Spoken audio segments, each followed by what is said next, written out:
Sermon 232 was when Ali was baiting the corpse of Prophet Muhammad for his funeral. One of the things that was common among the Arabs was this: may my father and mother die for you, or be sacrificed for you, or that sort of thing. It wasn't they were encouraging human sacrifice or something. As they were saying that such and such is even more dear than my parents. A related verse to this would be La yasta'dhinu kalladina yu'minuna billahi wal yawmil akhir an yujahidu bi amwalihim wa anfusihim wallahu alim bil muttaqin. Because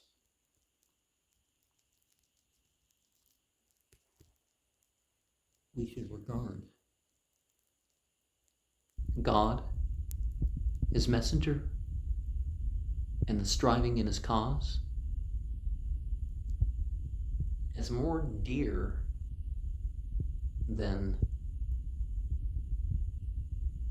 our worldly goods,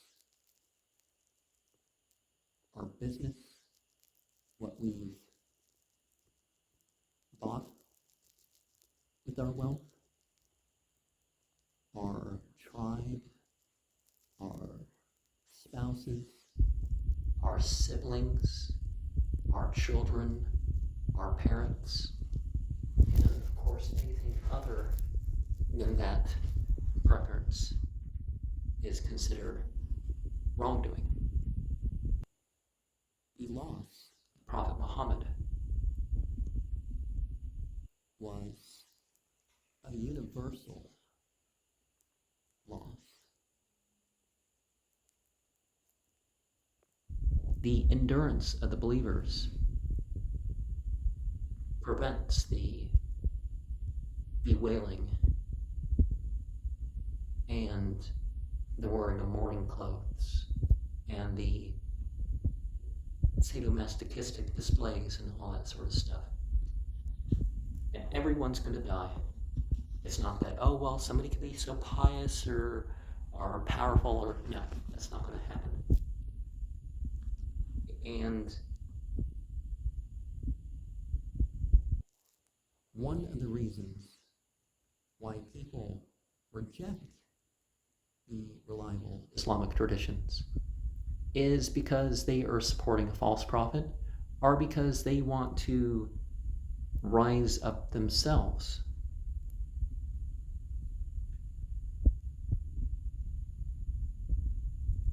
Some of these people want to be a new Christ. We definitely saw that with Aleister Crowley.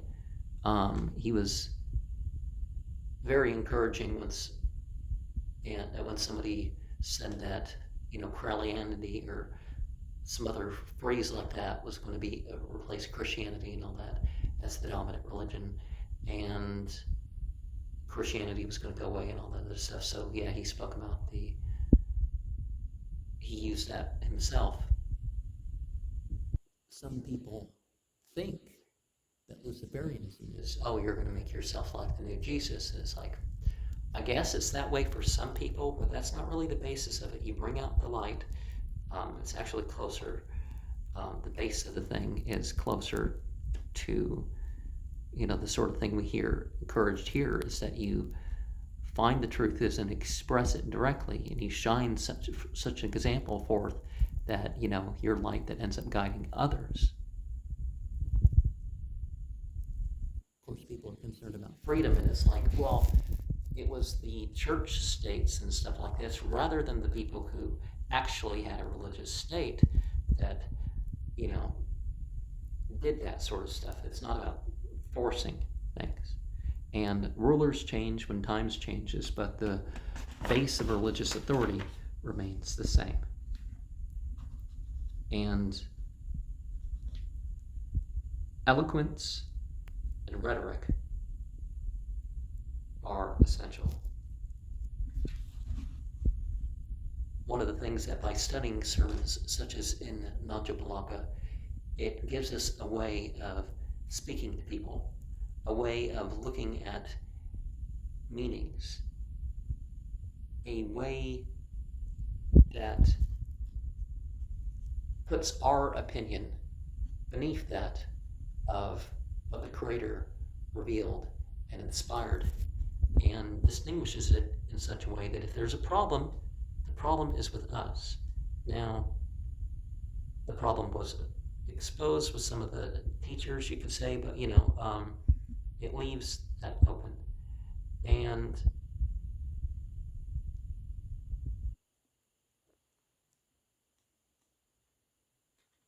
some people will say a lack of expressing in some regards is stupidity or something, but holding back and trying to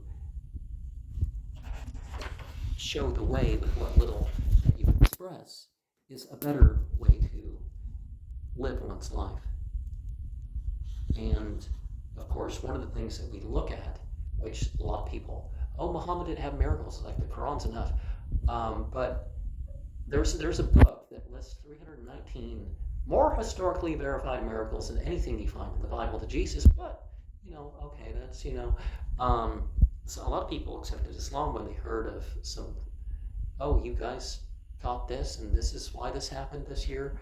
I mean, at least the perception of such a thing. Whether you say a comet went between the Earth and the Moon or whatever happened, whether there was some sort of refractory thing on one side of the globe, you saw there was some ice in the sky, or whatever your interpretation is. People definitely accept it because of the miracles. People need different things to accept faith.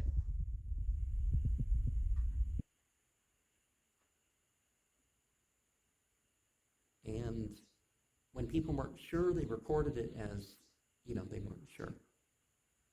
And a lot of what people talk about as somehow Islamically required ends up being arguments between people. Like particularly some of the weird ones. It's like, okay, just because some Muslims did it doesn't mean it was some requirement of Islam. Just because it was allowed doesn't mean, because the Prophet told people, ask your wife or ask your husband or that sort of thing. And careful not to hurt yourself or them or whatever. Other than that, I don't need to be too explicit with some of that stuff, but you definitely come across some of those narratives, and people even post videos about how important it is to practice this thing that Muhammad never required. An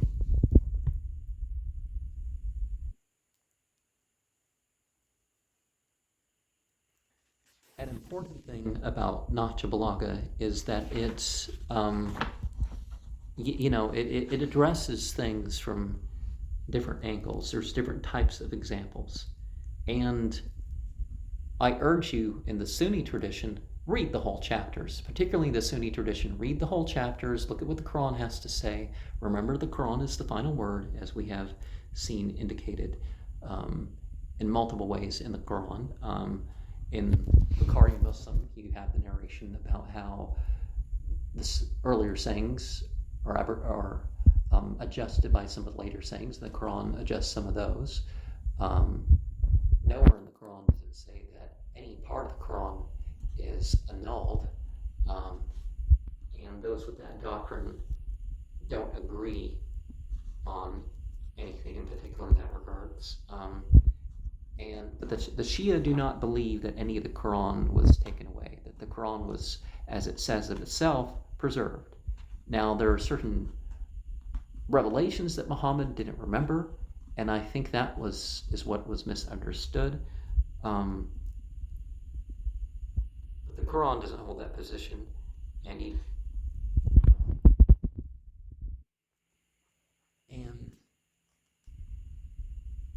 we need to remember that The good of a book isn't particular to any sect or religion that claims it.